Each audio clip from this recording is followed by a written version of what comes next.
it means that the wave particle duality in light is a paradox, simultaneously dualistic.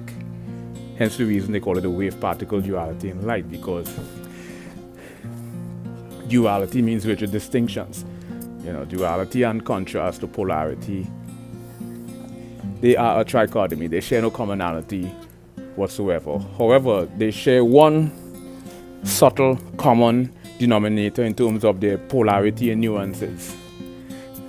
Right? So a contrast and a polarity and a duality is not the same.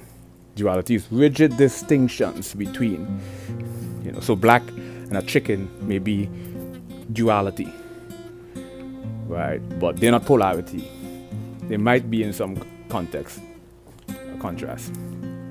The whole objective of this is to explore the distinction